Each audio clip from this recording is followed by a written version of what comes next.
Hello everyone, नमस्कार सभी को। मेरा नाम है प्रिंस यागी और मैं यहाँ आपके खुद के परिवार पे, आपके खुद के चैनल पे फिजिक्स विद प्रिंस पर आपको free access each and every chapter का फिजिक्स के अंदर प्रोवाइड करता हूँ।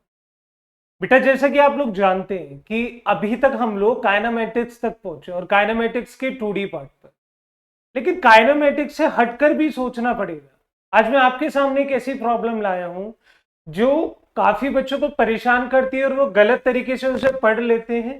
कंसेप्ट भी उनके दिमाग में हमेशा गलत रहता है और क्वेश्चन तो ऑब्वियसली गलत होंगे। मे बी आप लोगों ने पढ़ा हो projectile on the incline plane, तो उससे रिलेटेड एक ऐसा क्वेश्चन है जो जनरली हर कोई गलत बता देता है। Relation between theta and alpha, projectile motion और incline plane. I am not blaming anyone, but जब कंसेप्ट, जब बेस ही खराब होगा तो चीजें आगे तो खराब होती जाएंगी ना। और शायद आपको पता होगा इंक्लाइन प्लेन कुछ इस तरीके से मैंने पढ़ाया हुआ है। इससे पहले मूविंग फ्रेम था, उससे पुरानी वाली वीडियो देख लेना, आपको प्रोजेक्टाइल का इंक्लाइन प्लेन समझ आ जाएगा। देन आपको आईआईटी एडवांस या जेई में पूछे जाने वाले कुछ ऐसे चुनिंदा सवालों में से, या फिर आप कह सकते हैं चुनिंदा कंसेप्ट में से, आपको ये कंसेप्ट समझ आ जाएगा। आइए, without wasting further more time हम लोग चलते हैं अपने क्वेश्चन के ऊपर। देखो, क्वेश्चन अराइज ये होता है कि जब हम किसी इंक्लाइन प्लेन पे बॉल को प्रोजेक्टाइल करते हैं तो नॉर्मल सी बात है, वो जाके हिट करती है, खत्म हो जाती है, नो प्रॉब्लम। अगर वो केस में थोड़ा बदल दूं, मैं कहता हूं कि मैं बॉल यहां से फेंक रहा हूं और वो 90 डिग्री एंगल पे जाके प्लेन को हिट कर रही है, मतलब नीचे जाते वक्त 90 डिग्री का एंगल बनाती है, तो आपके दिमाग में देखो कितनी बातें आती होंगी कि चलो 90 डिग्री एंगल बना रही है तो हो क्या सकता है। भाई एक बात सुनो, अगर मैं किसी बॉल को फेंक रहा हूं तो उसकी जो स्पीड है वो किधर है, यू कॉस थीटा इधर, और जो जी की वैल्यू है वो इधर है, मतलब जी इधर है और यू उधर है। तो ऑब्वियसली कुछ टाइम बाद जाके एक्सेलरेशन लेफ्ट हैंड साइड, उसकी खुद की वेलोसिटी राइट हैंड साइड, और ये कंसेप्ट एक्सेलरेशन एंड वेलोसिटी का भी तुम्हें पढ़ा रखा है। अगर ये अपोजिट है तो बॉडी डिक्रीज, मतलब कहीं ना कहीं जाके रुकने वाली है। चलो हमने रोक भी दिया तो वो 90 डिग्री एंगल पे रुकी है, तो सोच के देखो, यहाँ पे दो कंपोनेंट होंगे सर, एक कंपोनेंट होगा वी वाई, एक कंपोनेंट होगा वी एक्स, यही तो होगा। और सर वी वाई और वी एक्स के कंपोनेंट को अगर मैं ब्रेक कर रहा हूं तो कुछ इस तरीके से ब्रेक कर दूंगा, ये रहा कि सर लो ये कंपोनेंट कुछ इस तरीके से बन गए। लेकिन जब जब आप अपने दिमाग में याद रखना कि जब ये 90 डिग्री एंगल को हिट करेगी तो उसकी वजह से वी एक्स की वैल्यू कितनी हो गई, zero.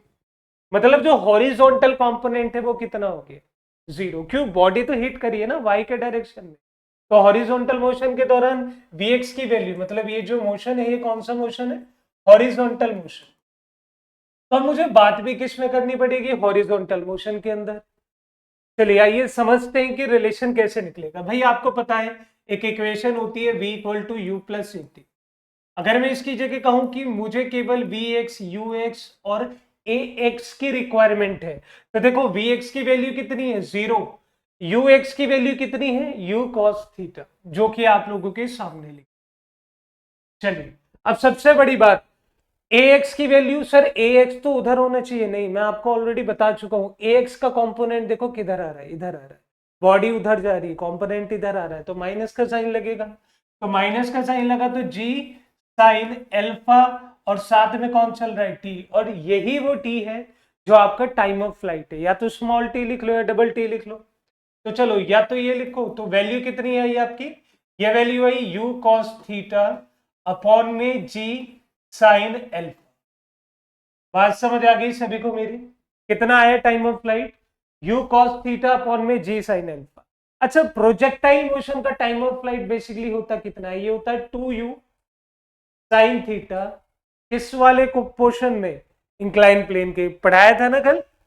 2u sine theta upon में कितना आता है, जी कॉस एल्फा। अब ये भी टाइम ऑफ फ्लाइट है, ये भी टाइम ऑफ फ्लाइट है, तो इक्वेशन 1 और इक्वेशन 2 को मैंने क्या कर दिया, इक्वल रख दिया। तो ये दोनों चीजें जैसे ही मैंने इक्वल रखी, 2u साइन थीटा अपॉन में कितना, जी कॉस एल्फा, ठीक, इक्वल टू कितना करोगे, u कॉस थीटा और अपॉन में कितना है, जी साइन एल्फा। क्लियर है, जो कट रहा है उसे काट लो, जी से जी कैंसिल हो गया, यू से यू कैंसिल हो गया। अब खुद सोच के देखो, साइन थीटा के नीचे अगर कॉस थीटा आ जाए तो ये कितना हो गया, 2 tan थीटा। क्लियर है? अब जो नीचे साइन अल्फा दे रखा है वो ऊपर लिया हो, तो साइन अल्फा ऊपर लाए, कॉस अल्फा नीचे लाए, तो कितना हो गया? टेन अल्फा इक्वल टू कितना? सर चल रहा है, क्या चल रहा है? 1 चल रहा है। तो मुझे पता लग गया कि मेरे दो तरीके के रिलेशन आए, या तो टेन की फॉर्म में निकाल लो, अब चाहो तो इसी टेन की फॉर्म को आप किस में बदल सकते हैं? आप इसे कॉट में बदल सकते हैं। तो देखो, टेन की फॉर्म में आप क्या लिख पा रहे हो?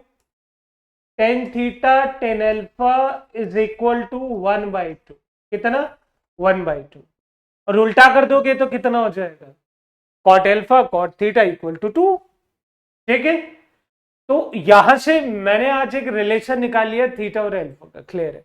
लेकिन ये कब पॉसिबल हुआ? जब मैंने बॉडी को डाउन से, मतलब नीचे खड़े होके इंक्लाइन प्लेन पे ऊपर की तरफ फेंका।